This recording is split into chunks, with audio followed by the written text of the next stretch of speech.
Hello bachcho, let's see the question. So the question says the angular momentum of an electron in Bohr's orbit of hydrogen atom is 3.165 to 10 to the power minus 34 kg meter square per second.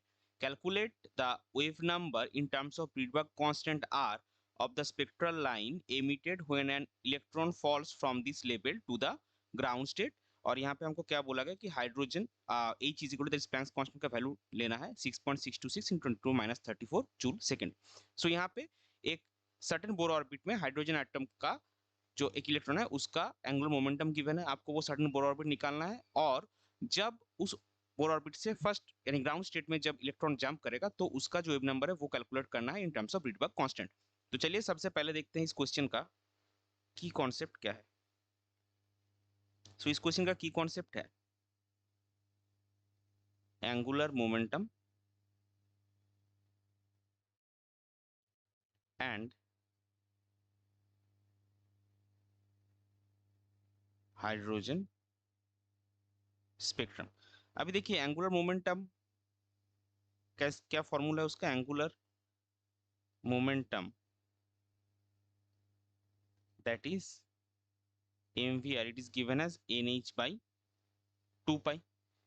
तो यहाँ पे ये क्या given है question में, this is 3.1652 into 10 to the power minus 34 kg metre square per second. तो अगर हम सारा वैल्यू यहाँ पे पुट करेंगे तो n इंटू एच का वैल्यू बिठाइए 6.626 into 10 to the power minus 34 divided by 2 pi is equal to 3.1652 into 10 to the power minus 34. तो n का वैल्यू आपको क्या मिलेगा, n will be 3.1652 into 10 to the power minus 34 divided by अच्छा into 2 पाई आएगा divided by 6.626 into 10 to the power minus 34. तो इसको हमको इंटीजर वैल्यू में लेना है तो n का वैल्यू आपको इंटीजर अप्रोक्सीमेट में आएगा 3. सो n आपका 3 आ गया. अभी इसको जो लेवल में इलेक्ट्रॉन है वो third n is equal to 3 है. अभी उसको ग्राउंड स्टेट में लाने के लिए आपको वेव नंबर क्या आएगा. So wave number for electronic transition in hydrogen atom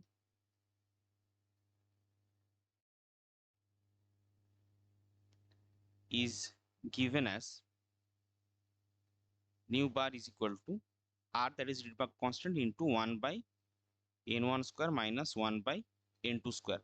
अब यहाँ पे n1 हमारा क्या है, ग्राउंड स्टेट बोला गया तो n1 आपका 1, n2 आपका 3 है. तो फाइनली आपको न्यू बार क्या मिलेगा,